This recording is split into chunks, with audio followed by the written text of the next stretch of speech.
Hello, and thanks for joining the podcast today.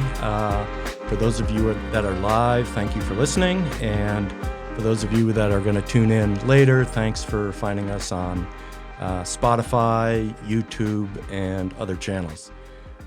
Today's episode is titled Navigating Today's Difficult Commercial Real Estate Insurance and the Capital Markets, Financial Markets for Real Estate. I'm Jon Spelke, the COO and CRO of Way Capital. We're excited about today's episode programming and the topics as we believe they're both very relevant in today's market, real estate finance and insurance. I don't know about you guys, but when I go to real estate events, conferences, and parties, the two topics that come up on everybody's mind are insurance and the state of the insurance markets for real estate, and capital markets, interest rates, leverage, and structure. Today, we have two esteemed experts in their respective fields. Ben Stern, Managing Senior Vice President of Heffernan Insurance, and Malcolm Davies, the founder and CEO of Way Capital. Both individuals I can call dear friends, as well as they are leaders in their respective fields, Ben with insurance and Malcolm with capital markets and structured finance. The format today will be Q&A. I'll be asking questions. It'll be kind of an open discussion forum. There's also a way for you to ask questions through, I guess, the comments or the chat field. And as we go through, if I think the comments or the questions are relevant, I'll go ahead and ask those questions. So feel free to type in your comments, and we'll try to address those. Also, if you have questions after the show, you can always reach out to each one of these individuals and ask your questions with their firm. Ben, Malcolm, thanks for being with us today. It should be a great show or podcast. Now let's start with some housekeeping.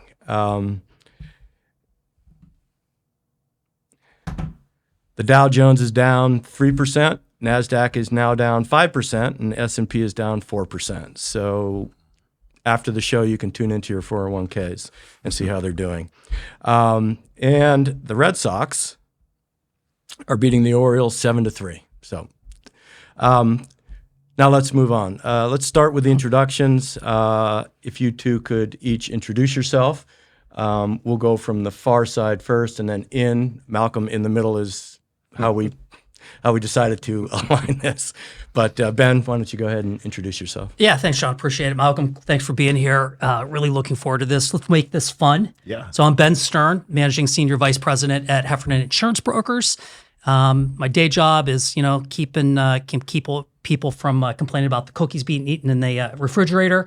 And my day job number two is I'm a property insurance broker, right? So it's not just property, but all lines of P&C, but I'm an expert in insuring real estate, commercial, multifamily, industrial. And I've been doing it for about 20 years, and I've known you guys for almost the same amount of time. Yeah, actually, I think this is quite an experience to be here with both of you, because I think if you're an audience member, the three of us actually do spend a lot of time together as friends. So I'm excited. My name's Malcolm Davies. I'm the founder and CEO of Way Capital. Way actually stands for We Are You, really a strategic capital advisory firm that represents the entrepreneurial real estate owner and developer in their institutional pursuits. That means we represent a lot of folks doing development, repositions, a lot of opportunistic deals that we see in the market. Everything from hospitality, multifamily, residential, office industrial, retail, all across the board and across the country, with offices in New York and in Los Angeles and in between. So excited to be here with both of you today. And I think Jon was going with the proof of life earlier. So thanks for making sure this was live. Yes. Well, thank you, guys. So let's start. Two very pertinent questions today, other than where the stock market is going, one is how are your brackets? And who do you have winning the NCAAs? I'm in a survivor pool with Calls' survivor pool. So I'm down to two, right? So I have Duke, Florida. I can pick one of the two. Can't tell you who I'm picking, though, because if they hear it, then the other guys in the survivor pool will probably pick the opposite. So Yeah. I'm still alive right now, which for me is a big deal at this moment in the tournament. Look, I went to Arizona, so I picked Arizona to win. But they played well against Duke. They lost. I actually have only, I think right now, Houston left in my pool, so I'm not in the survivors pool. So They've got good guard play. They do. Good. And the second, and this is kind of a macro picture, is how are your respective industries impacted by the federal government policies? I know I didn't slide this in on the questions that you guys saw ahead of time, and it doesn't have to be lengthy, but Malcolm first, with Trump and the policies coming out of Washington, high level, what do you think your impacts are right now? I mean, look, the biggest thing, I've been in the business for 25 years. I was told by a mentor of mine many years ago, terrible news worldwide is terrible. However, for long-term interest rates, it's always a benefit. So rates, as you've seen, and the long-term rates are coming down. Volatility tends to do that. Flight to safety is really what's occurring. And so you have more buyers right now of the 10-year than you had previously, and that's driving the rates down, which inherently is beneficial for commercial real estate, as we've been in an elevated interest rate environment for a number of years, which has created really the second worst of this century's downturn after the GFC, which some might say it's worse right now than the GFC in certain cases. Some others will say it's just different. So we can get into that later. Government policies make a big difference on all of the things that we work on. There are policies in California that make things a little more challenging, and for investors, generally speaking, changes in rules really make it difficult on investors. So things in Los Angeles, for example, like ULA, which is the transfer tax, mansion tax, quote unquote, was enacted, and that's really put a chill on investment activity in the city. So we can chat about that later, but I think it's a huge component of all of our careers. Yeah. I would say from a property insurance standpoint, right, a rate standpoint, this isn't good. So we had Q4 last year, Q1 this year, we saw declines in property insurance rates. Problem is that insurance rates move with the stock market. So if the market goes down, premiums go up because the insurance carriers take your premium, they invest it. So if they're not going to get the investment returns in the market, you're going to see an underwriting push towards getting premium. That's number one. Number two, I think claims are going to get more expensive. So let's say you have a tornado, you lose a roof. That roof is now more expensive to repair.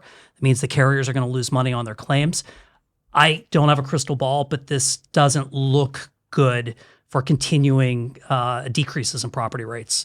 And then on the other side of it, when you have downturns in the economy, generally you see increases in slip and fall claims. So you see this in shopping centers, you see it in apartment complexes, because when people lose their jobs, one way to fill that loss of income is by lawsuits. And so I'd say just crystal ball on this one. It's TBD if the tariffs get pulled, if this is a negotiating tactic, right? But if they stay in place for this year and the market continues going down, I can't see premiums go anywhere except for up. Yeah.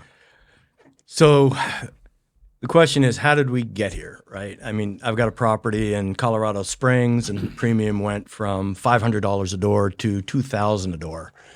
We did have a claim. They do have wind and hail in Colorado. California, with the devastating fires, the premium, and the insurance commissioner, just crazy insurance. Florida, we've got a question here with somebody from Florida with a windstorm. Ben, I mean, how did we get here? I mean, I'll stop there. How did we get here? So here's what happened. The insurance industry got sugar charged in the late teens. There was a race to the bottom on property rates. There was a lot of capital chasing premium. Yep. There were a lot of carriers writing this business, and so they wrote it very cheaply, and then the losses came in. So that changed underwriting. This was around 2019, 2020. We saw a hardening of property rates, and then we started seeing some major losses around the globe, right? So we'd see earthquakes in South America, windstorms in the United States, flooding in Europe. All of this rolls up to the reinsurance. And so the reinsurance started getting expensive, and carriers stopped taking the risks that they were taking for the low premium from years prior. So we're in a position right now where capital was looking for returns elsewhere, right? So if you could get a risk-free return when rates were 7, where if you could get a risk-free return when interest rates went up versus, a very risky proposition of insuring property, you'd say, let's take the risk-free option. And so it was a whole bunch of it was a combination of macroeconomic factors and losses that got us into the position that we're in right now. We were getting out of it though at the end of last year. And so that's kind of the shame of what's going on right now. I thought that we were going to see a further decrease in property rates to help property owners because it's such a huge expense right now for our listeners. All right. So Malcolm, kind of a macro question to you. What is the current lending environment, the current, kind of mindset on, the capital markets these days, both from the debt and equity? I mean, you do a lot of structured finance stuff. Sure. So just in general, what's the tone of the capital markets community today? Sure. I mean, we're in the third year of what I like to call a deleveraging experience. And 3 years into it, you've seen really a challenging situation occur where the pressure on owners is so significant. It's not just the fact that, rents may not continue to be escalating. The expenses are growing and they're outpacing any inflationary elements as it relates to the revenue line item. So maybe just talk about multifamily for a moment. It doesn't really matter what asset class, the insurance premiums have gone up significantly. And so, what does that do? That puts pressure on NOI, right? That lowers our NOI. And as we've seen, because of interest rates also going up, we've also seen literally capitalization rates kind of in tandem go up with them. And so in reality, there used to be a discussion that we would have 5-10 years ago, before COVID, which was, hey, our interest rates correlate, our cap rates correlated to interest rates. And I think the answer is unarguably yes, they are. And so that pressure has put downward valuations to assets, which then essentially allows the pressure of what is debt yield, the loan to cost, the loan to value, the DSCR. All of those are standard still. However, the deals that were put together with very different assumptions. Lower cap rates. We had some rents that we would underwrite to that would go up with inflation. Nobody underwrote the growth of the premiums in insurance, and that pressure has really made it difficult on owners. And so I'm sure in the audience today there are folks that own commercial real estate assets. We as a consumer society, as owners, are dealing with that issue. And I think part of today is to figure out ways that we can mitigate some of those issues on the expenses, but also recognize that there is a tremendous amount of capital on the optimistic side here. I cannot express how much money has been raised, how much money is ready to be deployed, but the most important thing that we cannot solve is basis. Whatever your basis is in your deal is what you have to deal with. And so you're starting to see some level of trade, some level of capitulation so that we can move forward. The GFC and what we're experiencing today were very different. The GFC was very violent. Assets fell in value very quickly. We kind of picked up the pieces and started to run again, essentially after we saw massive levels of asset depreciation occur over a 2-year period of time.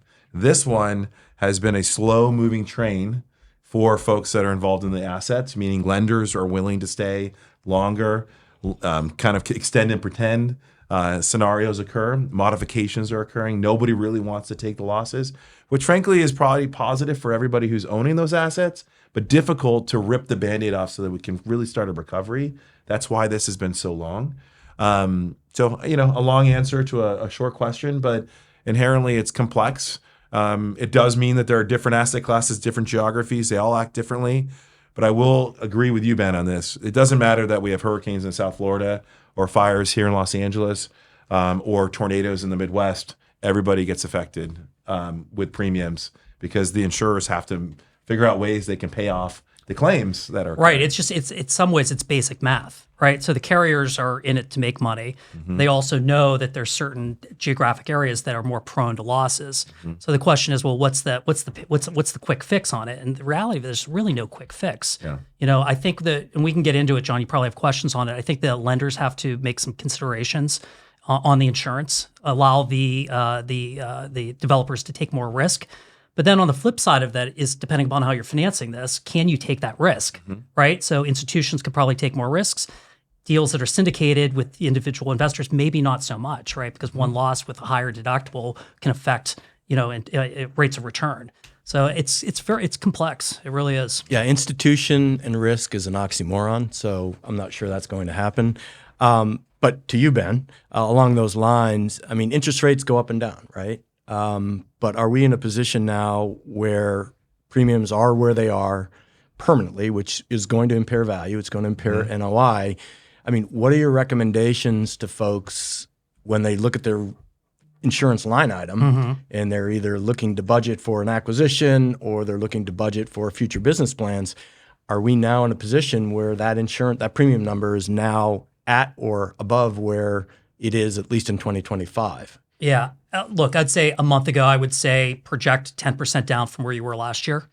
And maybe it's going to continue going down. But there was a lot of capital that was chasing risk, predominantly coming out of London. 10% down from last year? Yeah, we had renewals at the end of Q4 last year that were down 10, 15, 20% in some cases. Now, are these straight down the fairway vanilla deals, very little risk? Because I mean, the audience, we got everybody from developers all the way through, stabilized. Let's take Florida off the table. Florida is just completely unique to itself on how insurance is, especially South Florida.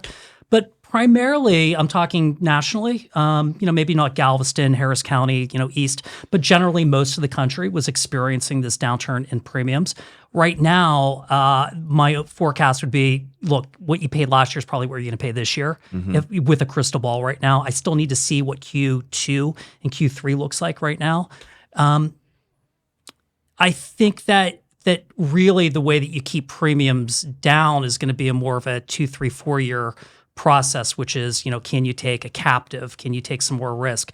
How are you handling your claims when they occur, right? Like, are you taking the exactimate? Let's say you lose a roof and you've got a complex in Oklahoma City and the exactimate comes in at $800,000. Well, what I would recommend is have a relationship with the GC in that area and see if you can get that repairs for far less than what the exactimate's coming in at. And I'll give you an example of this. I had a client that this happened like 3 months before a renewal.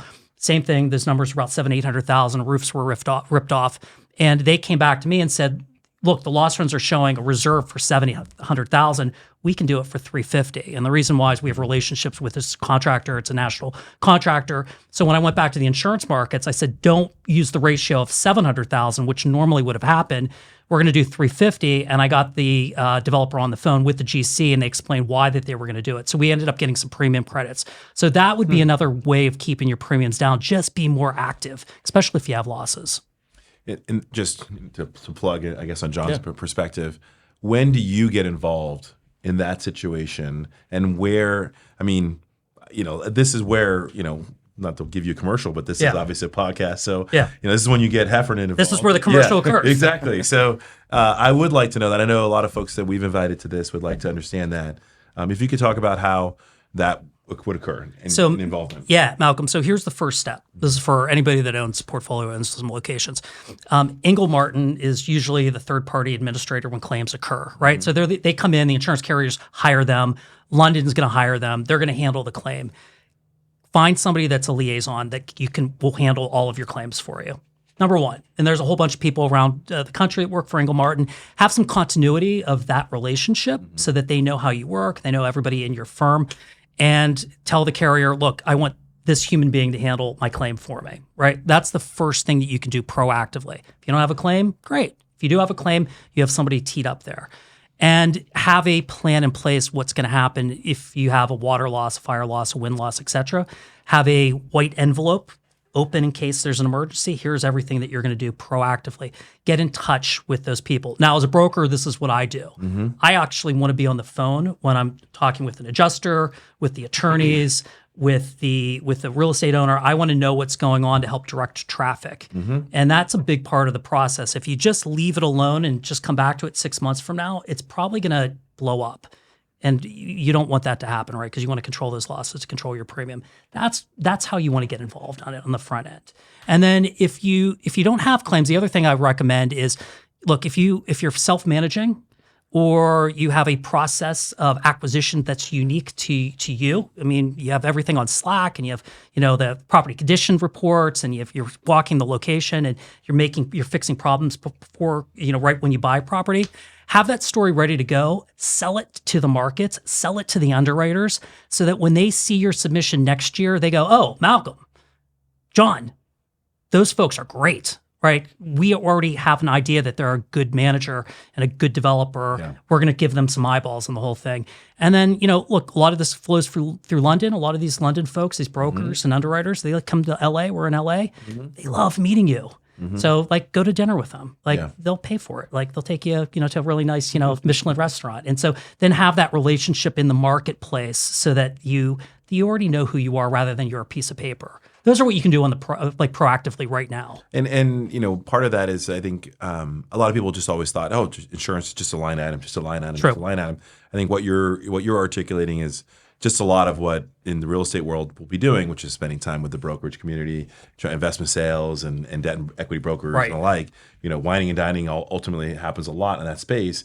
What you're saying now is really actually spend the time with everyone who comes in town, talk to your insurance broker, make sure that they, that what you can be doing proactively in advance. Every year that'll help you in whatever that insurance premium will be. Yeah, that's exactly right, Malcolm, on it. And so, look, when your insurance costs were $200 a door, 2017 wasn't that big of a deal. Now that they're $2,000 a door, and which crazy, that's a huge increase. And that's actually insane. not that crazy when you that actually has occurred. Now it's more of an issue. Now it has to be a little bit more proactive. And so that's my advice right now. So there are parallels with your industry, right? Malcolm, you get a book and you broadly market it to try to get it seen by as many capital providers as possible, try to get the best deal. Ben, with Heffernan, you do the same thing, right? Our jobs are very, very similar. Yes. Spread it out, try to get it broadly marketed so you get the best deals, get enough eyeballs on it. Yes, that's exactly right. You want to make it look as best as it possibly can, like you're taking a company public, I like to say, but you're taking a company public every time you're applying for something, either be financing or insurance, and being able to make it look and feel as good as it possibly can to the eye of the return who are looking at it. It has to be very professional. Right, and Malcolm, probably the same with me. Your presentation, right, to the underwriters, it's tight. There's a high level of professionalism to it. There's a high level of quality control because you want to make sure that when you have eyeballs on your work, the assumption is it's done the right way, and this is a quality deal, right? Optics are everything. Yeah. Yeah, and then there's the relationship post-close, right? It's, make sure you communicate with your respective capital partners and with your respective insurance companies.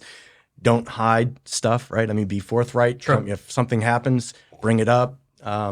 Just like how everybody would want to be treated, just open communication goes a long way in terms of the relationship, and they're more apt to help you, as stuff happens. Yeah, full transparency. Yeah. A lot of this stuff is out of everybody's control, so it's not your fault, except, both you and your capital partner or insurance carrier have to deal with it. Yeah, I agree. So Malcolm, how's the capital markets now when you come down to insurance and, dealing with it? What, is there a pushback on insurance rates? Are they asking clients to go out and get quotes ahead of time, knowing it's very volatile right now? Give us a little insight as to what they're saying about that. Well, there's no question that there's the growth of the insurance consultant industry, which, Wish I would have bought stock in that industry. Right. So, everybody seems to have a consultant today to review and look and see, are the numbers, the insurance numbers that we're putting in our books or our clients are underwriting to, are those accurate? And, in essence, we do have to pre-screen and ultimately look at getting some quotes and some bids and the like, and working with groups like Heffernan in advance to make sure that, this is not just believable, it's accurate. And right. It's a really critical component. Yeah. To your point before, a few years ago, you just that was just such a small number that nobody really they just glossed over it. Yeah. Now it's a big number on that. I would say this more, Malcolm. Yeah. One of the challenges with consultants is or not challenges, but one of the things that I try to advise against is burning markets. And you don't want to run this as an auction process, right? Because underwriters remember what happened. They didn't get a deal. They stayed up all night. They stayed up for weeks, and then the deal gets pulled for whatever reason. So what I'd recommend is that if you do have a consultant checking over everything, which definitely can work in a lot of situations, to make sure that the consultant understands not to run it like an auction process. Right. Don't have 4 or 5 insurance brokers that are involved. pick somebody that's good one. and has a good reputation in the industry. You're checking over work. They're going to have access to all of the markets. And then that way you can let some of the markets down the right way in case you need them next year. I agree. I mean, I think in our side of the business, we always say, pick somebody and hire them exclusively. Right. Go with that group. Whoever you feel most comfortable with, whoever you have the most connection with, the most trust. Those are the key. And I think it's the same in your side of the business as well, because you are able to make sure that process is orderly. Yes. The communication is paramount with everybody. And they know exactly if they have the opportunity to win that business per se, versus not having a control and having 5 brokers going out to all different directions. Yeah. It gets complicated in that For scenario. certain on this one. I mean, look, your industry, and John, it as well. Look, there's some benefit for having some experience, right? Like you have a track record, you know what you're doing. You can give you a lot of examples on it. I don't like waking up and hurting in the morning. I don't like that I can't stay up at night as the way I used to. But I do like that from a work standpoint. I know what I'm doing finally, which is nice. I always make the joke, I'm not sure I'm any smarter than I am when I was younger, but the gray hair helps. True. So mid-podcast plug, I mean, both of these firms can get you in front of the respective capital partners and insurance companies. You'll get moved to the top of the pile. Current experience, we were with a broker that was local to Colorado, and they weren't getting anything done. And so we switched to a larger insurance broker, and next thing you know, we had quotes within 2 to 3 weeks. I mean, they just drove the bus, which is what both of these firms do. They drive it right down. They get the package out. These underwriters, I think that's what you call them, responded, whether it was positive or negative. But that's what you want from both of these guys in their industries, right? You want them to get out to as many people, and maybe not an auction process, but exposed to the right people, and make sure that they open the package, they see the package, they call you back, and business gets done quickly. I mean, that's the name of the game, and that's why these two firms are so strong. I've always said it's not just who you know, it's how you know how to get them to do your deal. Yes. And ultimately, you have to get them to focus on what you're putting in front of them. They have to understand it. They have to feel like there's someone that's answering their questions very quickly. Otherwise, they won't walk down to either get the approval from the underwriter. Yes. On my side, it'll be walking down to the investment committee to get their approval. You really want to make sure that they're focused and answering their questions so that they feel like they actually get there, and then when they're presenting it, they're going to put their career on the line for that particular opportunity, right? Because they believe in it, because they've got all the information. Yeah. The only problem though is with this, and John, you've seen us, we're in the back at football games texting and sending emails, right? Because that's what we do. Yeah. And so you have to be on the phone. You have to be answering those emails constantly, which is just, it's part of the game. Yeah. Well, I can say firsthand, I see Malcolm's calendar, and it's crazy, and he's sending emails and texts left and right. And Ben, I'm sorry, I mean, I work for Way, so I have to plug Way, but no, I'm sure you're the same way. I mean, you want responsiveness. You want people to respond to you 24/7, especially in the event of a claim, or, hey, how's my deal going? Am I going to get financing? So that's all good. I'll have to answer you, because I think it was a joke. I sent an email yesterday at 4:50 in the morning, and John's like, you got up really early yesterday. What really doesn't happen is I wake up in the middle of the night, and if I look at my phone and I can tell it's, there's an email that came in from New York, I'll answer it, and then I'll go back to bed. Yeah. So. And Ben, you're the same way. Were you out all night? Is that what's going on? No, I swear. No, I swear. Well, I pulled up my Life 360 and make sure you weren't in New York, because, so let's see. So Ben, what are some of the biggest mistakes that you see property owners have or do that kind of runs afoul with the insurance industry? Or easy. Jumping from carrier to carrier. That's probably the biggest one. And I get it. I mean, you're looking for premium. This is an expense. You do what you need to do. We're running businesses. You have investors. I completely get that. Give the carrier who's in place a last look. Allow them to create a relationship with you. Get to know the executive team. Get to know the underwriters at that carrier. That's probably the biggest one.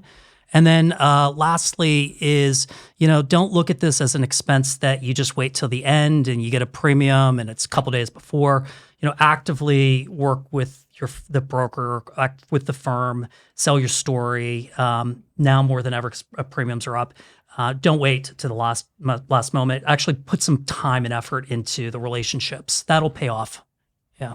I mean, just to save some money on the premium, if the claim, isn't paid correctly, it doesn't matter what the reduction in the price of the premium was. I mean, that's a big one. I mean, that is the big one. And the other ones too is if you can, take some more risk, take some higher deductibles, look at some creative structuring of these policies. I mean, you can get very creative and still adhere to loan covenants, and drive the premium down. You're going to take more risk, but at least, maybe graph it out. We're taking X risk and we're getting Y return. Okay, therefore this makes a lot of sense. But do that in advance, right? It's hard to make that decision, a couple of days before you have to make a decision.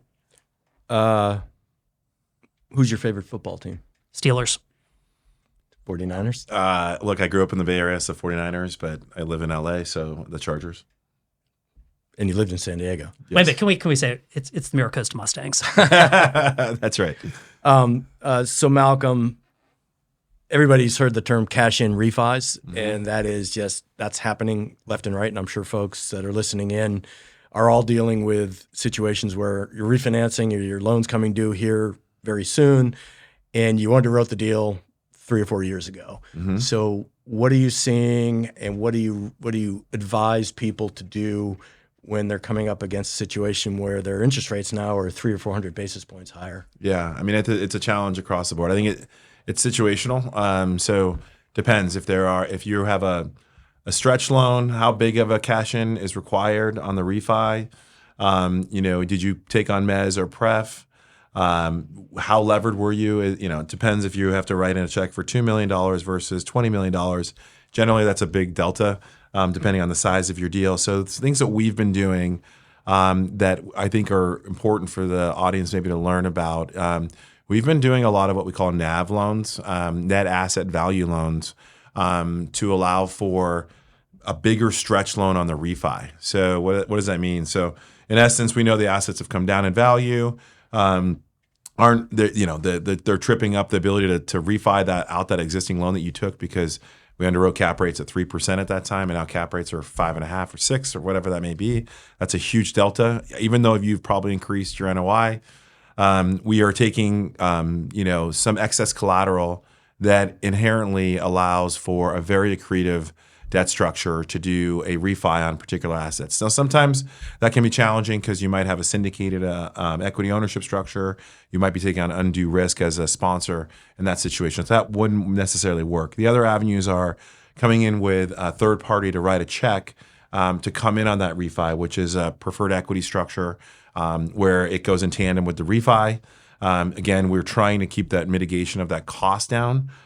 If it gets really levered, the other kind of tool in the toolbox we're using is participating pref, which essentially allows for the new capital to come in and take a participation on the upside because maybe at that point of the refi, we're near 90 to 100% of value, which is a challenge. However, it is an opportunity for new capital to come in. I would also say what we're trying to do is advise our clients about a couple things. The lenders in these situations are generally in as bad of a situation as potentially the equity.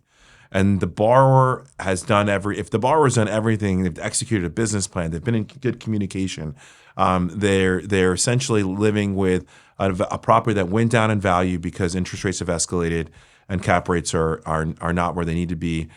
The lender, if they were to say, hey, you have to pay us off or we're going to take the asset, probably isn't going to be in any better situation by bringing in another sponsorship group. So, we always kind of advise folks that your best lender probably today is your existing lender. And in that situation, we are being engaged to work with the existing lenders to be able to come up with modifications, extensions, ways that we can also reduce the interest rate by showing them where the market is today. And then kind of coming up with the same concept, which is splitting up the existing loan into an A-B structure, which allows for essentially a sponsor, if they're going to bring in new cash, they don't want to bring that new cash in so up the stack. What we end up doing is creating that B to be a participation, almost like an equity kind of structure between the lender and the borrower. And so we're getting creative. We're going to be even more creative in 2025, I think. But those are the things that we've been really active on in the last 12, 24, and actually 36 months. I would just make the conversation piece be in communication. I think your lender will do more than you might expect, which is what I think is an important component. Don't put your head beneath the sand. And I bring this up as a real thought. I was that developer during the GFC, the Great Financial Crisis. I was that developer who was embarrassed that he'd lost so much value in an asset.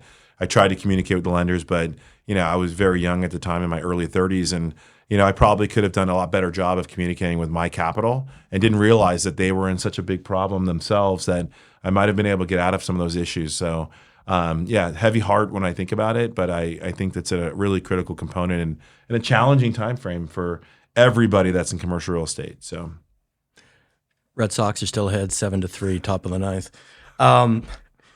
Ben, so you said forget about Florida earlier. So now let's deal with the difficult states. Right. So of the top three, first name them, top 3 to 5 states. First name the states, and then what do you recommend to the folks that have real estate in those states to do regarding insurance? So states that are difficult to insure, right? California, Florida. No, California is actually not too bad. Okay. It actually isn't. Unless you have brush fire risk or wildfire risk, actually California is pretty desirable. Earthquakes excluded, floods excluded. So it's just the risk of fire. California is actually not too bad. So the hard one is Colorado, which people don't realize that Colorado Wind and hail. Wind, hail. I mean, they've got hail the size of basketballs in Colorado. Colorado's a tough state. Texas is a tough state, same reason. And there's pockets of Texas that are maybe a little bit easier than others. Austin's not too bad. The Gulf is a little bit tougher. Dallas, Fort Worth, Oklahoma, for the same reason, wind, hail is challenging. Parts of Louisiana, depending upon if it's Shreveport or near the water. I think really the line of demarcation for if it's difficult or not is if it's on the coast, right? That's where it gets a little bit difficult. So if you're looking at acquisitions in those areas, get ahead of the insurance cost. So how do you do that? I mean, you got to do a lot of people, those are good. They're good investments in those states. There's growth in a lot of those states. Population is moving to those states. So you just named them and you said get ahead of something. But I mean, what do you do? I mean, do you underwrite a higher policy, a higher premium? Well, you'll get rates, you'll get economies of scales with master policies if you can do it. Right. So first step is if you create a master policy, you're consistent with it, you work it, you drive down your cost of insurance over time. Right. So then your cost of insurance is down. If you're buying coverage, per acquisition, look for some of the regional insurers. Right. There's some carriers like an Auto Owners that can that's really competitive that handles one-off type deals.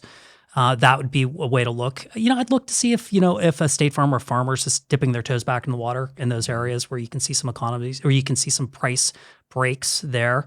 But if I'll get a call from a client who will say, "Hey, look, we're acquiring something in Little Rock or Oklahoma City. Can you price it out?"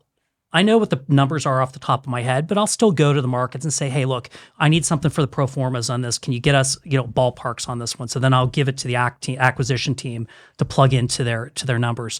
And sometimes it pencils out, sometimes it doesn't. I will say though that a lot of times these master policies will give them a advantage over somebody who's looking for a one-off policy.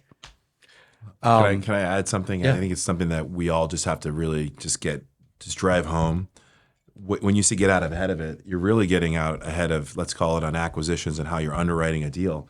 In reality, we just keep saying it's pressure. The pressure on commercial real estate underwriting on the expense side is significant. Right. And so you really have to be very careful to make sure that, you can see that maybe what the rents have been or maybe the insurance that they've got on the property. You have to really get in there and see why that rate is what they've got. And would you find that to be acceptable for yourself and on the acquisition? Right. So I just think that the pressure is devaluing and bringing down value of assets today that aren't just correlated to cap rate and interest rates. Are you finding too, Malcolm, that the deals are harder to close? Are you finding there's more competition on deals? Are you finding that there's more red tape? So look, I think just generally from the GFC to COVID, the blip, and then the run right after COVID. If you were to take that, call it 11 to 12 year run, that was one of the greatest runs, particularly for multifamily historically ever. I mean, there is not a chance that you can look back and say that wasn't incredible, because it was. That also meant that there was a lot of consumers, a lot of people wanted to get involved in commercial real estate, particularly multifamily investments. And they did, and it was very, very competitive. Those folks they're still in it. They're still in the business. And I think it's generally you have a lot of people that are in the business continuing to find opportunities, and it's been challenging for them to find the assets to buy for various reasons, which is the lender going to allow the sale to happen, a discounted payoff or a short sale, right? Is the borrower raised the white flag and said, I don't want to move forward and continue on? You're still seeing folks fighting for the recovery. And the good news is I will say that I think, my expertise, my 25-year history of the business feels like 25 is that year where we've hit the bottom of the market. Not saying carte blanche, but generally speaking, I feel like we're at the bottom or near the bottom in 2025. And, obviously, the office markets have been massively impacted, but the reality is values seem settled. And if that's the case, that means that anybody that is acquiring an asset, I think, is going to be in a decent spot today. But the reality is those folks that are still owning those deals know that too. That's the big difference between the GFC. GFC was foreclose, deed in lieu, take the asset back, fire sale it. Then they saw everybody else make a ton of money. Right. So what they're trying to do is hold on and then recover, much the same as you would recover in a stock market, right? The reality is a stock should recover at some point. Real estate is where you can get to below the line where you're out. Right. I think that's what you're still seeing that occur. And so that remains to be seen of how long they will hang on for. If we have an elevated interest rate environment going to the end of the year, for example, I do think you're going to see what we like to call the level of capitulation, where the transactional volume will significantly increase. If interest rates drop, because of tariffs or world volatility or whatever it may be, I could see people hanging on for longer, because at that point, maybe cap rates do come down, asset values recover, and now you've got a lender and a borrower who've worked together through the tough times. What's more secure, Social Security or real estate? We're in real estate. I'm not planning on getting Social Security. Malcolm, the term private lender, right? Everybody, the first thing people say is hard money, loan to own. But in reality, the private lending market is very robust, very friendly, and is not a hard money lender. It's not in a lot of cases, it's not a hard money or a loan to own. Can you kind of help the audience allay their fears that private money, even though it might be a little more expensive, is still a very valid down the fairway way to go? There's a lot of different private monies in the world. I would say that private capital has become, quote unquote, more institutional in nature in the way that they operate. I think the word loan to own is something of maybe our generation and older. I do think that, lender has to be prepared in the event the business plan doesn't work to execute a business plan of theirs, so that they're fiduciary to their investors. They can ultimately return the capital to their investors. At the end of the day, they have a fixed return. They're a lender, right? A lender who's charging an awful lot, of course. But at the end of the day, we always like to say to folks, if you want to take excess leverage, you want to kind of put less amount of equity in a project, the private space on the smaller side or the institutional debt funds are a great place to generate that capital, because those groups have the ability to execute a business plan if yours doesn't work. So I always, there used to be this kind of 10 years ago, we would do deals at the time with like Related, for example, and Related, they'd ask me, well, why would I want to borrow money from Related? Because, they're another development company.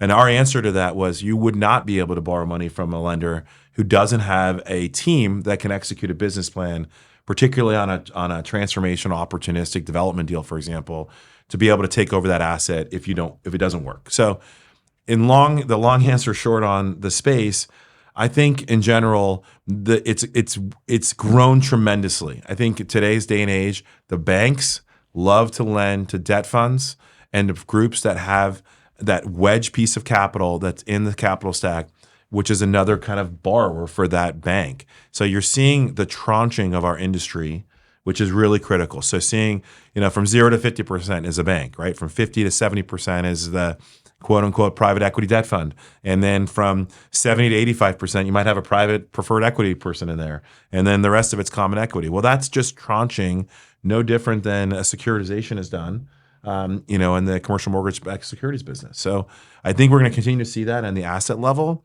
But the loan to own, I don't like that word. I think groups like ours or any of the peer set of ours, we're always going to guide someone to somebody or a group that we know doesn't think like that. But that same accord, they have to be prepared if something does go wrong because they have capital that they have to report to as well. Yeah, you also may have some more maneuverability with structuring the insurance as well. Can you expound on that? Yeah, that's interesting. Well, you may be able to get a little bit more creative on deductibles, larger deductibles, aggregate deductibles, captive layers, where you're not. Sometimes with a bank, you're up against an immovable force sometimes in legal departments, and you're not able to do it, right? So I've had conversations where I've been able to get things done a little bit easier with the private lenders. Yeah. Can you expand upon, I think one of the thoughts I was having about captives and the captive market in general and the width and breadth of what it means, how it gets done. What do you think about it? And is it something that, commercial real estate owners should really be considering in their insurance thoughts? Big capital commitments. So, you need to have a sizable portfolio. Mm-hmm. So, when we look at sizable portfolios, we're looking at cost to rebuild, not the value of a property, because the land's included in the value of a property. So this total cost of insurance is how much would it cost to rebuild, your entire portfolio. So I'd say generally, depending upon what asset class, you're going to need to have a TIV of 300, 400, 500 million and up. You really need to be paying over $1 million in property insurance for this to pencil out. There's some fixed cost of insurance, and there's also some risk associated with it as well. Essentially, what you're doing is you're creating an insurance carrier, right? And so the way that we've seen it is you structure an insurance carrier, this captive, that takes maybe the first 5 million, 10 million, 15, 20 million of any one loss on your portfolio. Now, what's really cool is you get an insurance carrier like a Travelers. They provide what's called fronting paper. So you get a policy that looks like it's a Travelers policy because it is. Because it's your risk, you can put anything you want in it. You can put that's covering flood, it's covering earthquake, it's covering anything that the lenders are requiring, right? And it's very, very, it can be done really creatively. Now, there's a high level of risk. So you may say, look, I'm taking the first $250,000 of any one loss.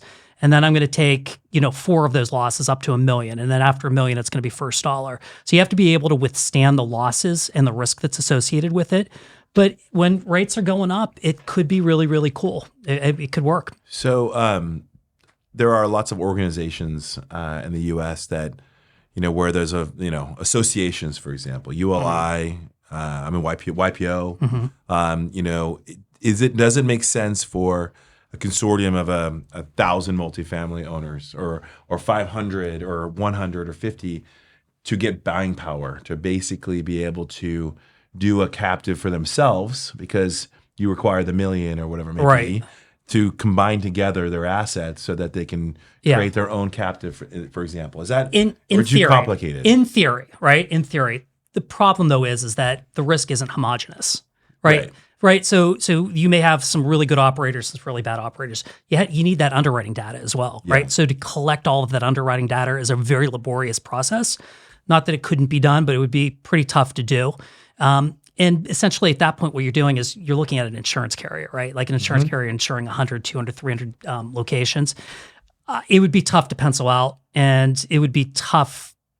Let me just put it this way. Could it be done? Yes. Would it be highly difficult to do? Yes, it would be. You're better off, I think, in my opinion, if you're big enough to have your own captive. Have your own. You control everything at that point.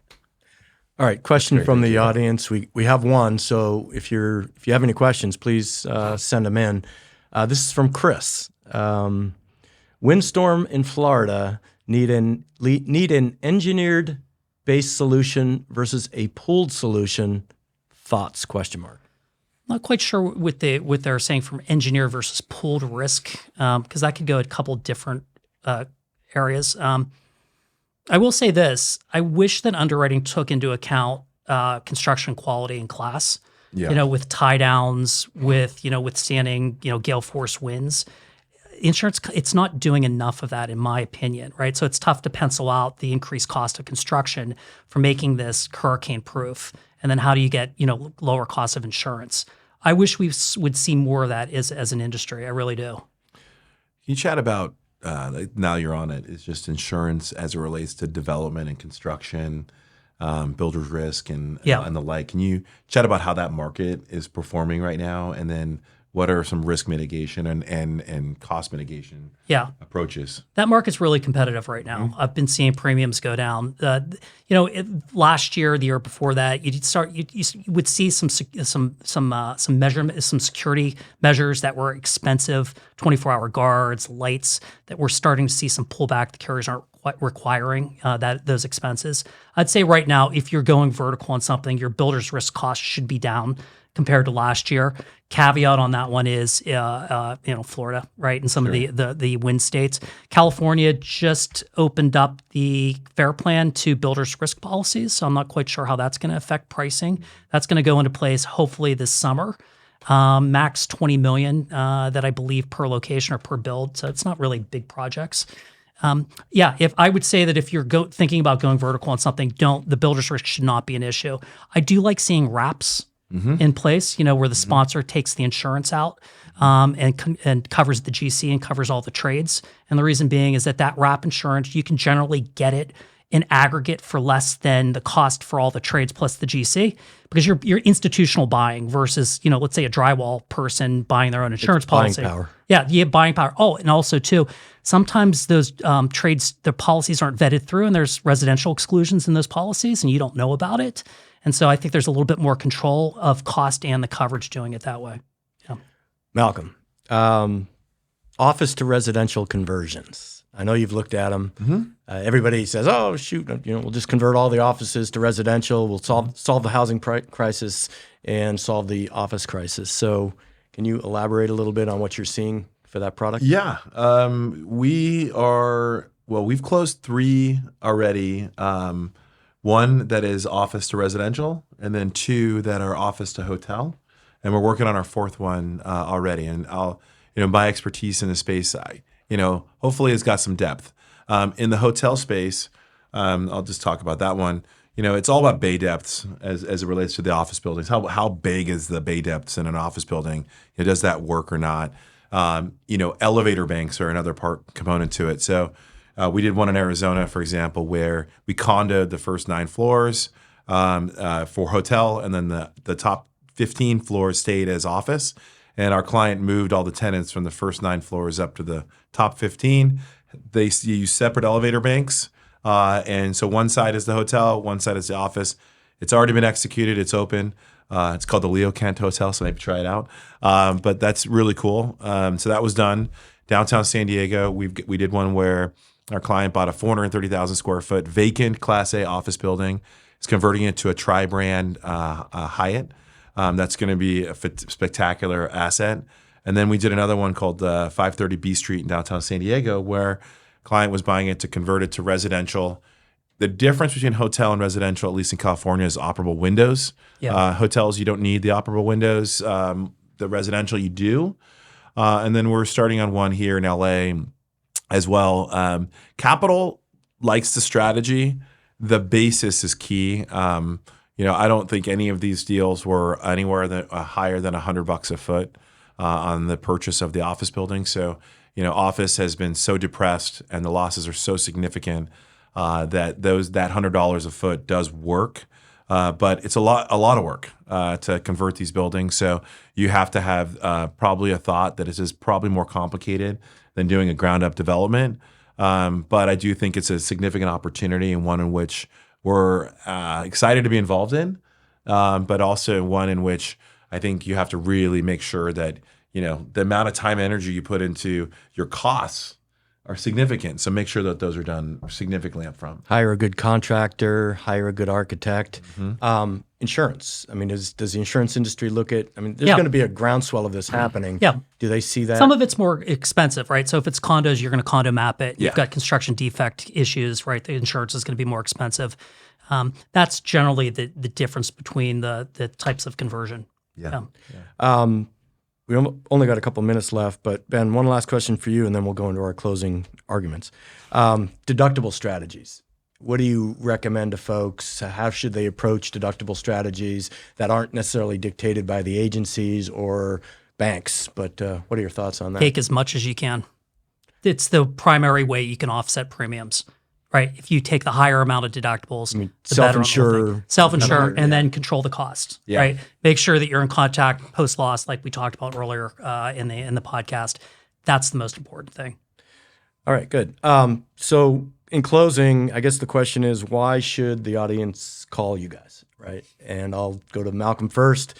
Why do they call you? Why should they email you? I didn't know it was this big of an infomercial, but I don't know. I think at the end of the day, Way's been in business for a number of years, but I think for myself personally, I've been in the business for 25, and I've seen everything from the best, before the GFC, where it was a crazy run, selling condos left and right on the things we were developing, to having it all go away and blowing up and being in bankruptcy in 2008 and 9 and 10, and then rebuilding my career as this capital advisor that takes that background and have done $20 billion since then. And I definitely take a more unique approach. I don't think there's very many developers that have gone, they're a developer going into capital advisory. It's more like the opposite direction. So, I've always kind of been a little bit unique or different. And we built a firm around that regard. And, we are a boutique. We think that's an advantage. It allows us to have more people. We don't have a split with the big mothership, so to speak. And that allows us to do some more sophisticated deals, that I like to say. But also, I think our growth is pretty interesting. Being able to open up an office in New York this year has really kind of stretched our company across the country to do stuff in the Southeast, which I think is probably the best market in the country. And frankly, I love it. I think, the key to life is doing what you love. And if you don't love it, you're not going to be great at it because it's tough. Right. And that keeps you up and keeps you going every day. So that's the most important part, Malcolm. That literally is the most important part. You can work with anybody that you want. We like doing this. We like solving problems. We like people, right? At the end of the day, you're just going to spend time, with us. And so, we're very positive about what we do. I think that's the big thing. Solving problems, being energetic, being proactive, liking what you do. And, quite frankly, it's like, I don't always talk on insurance, and you don't always talk about finance. So there's other things in the world that are interesting that would like to chat with you about. If we're having dinner and seeing you socially. And so I'd say that's the biggest reason. Like we know what we're doing. Been doing this for a long time, and we just like doing it. Well, Malcolm Gladwell, 10,000 hour rule. I mean, $20 billion and the amount of volume you do.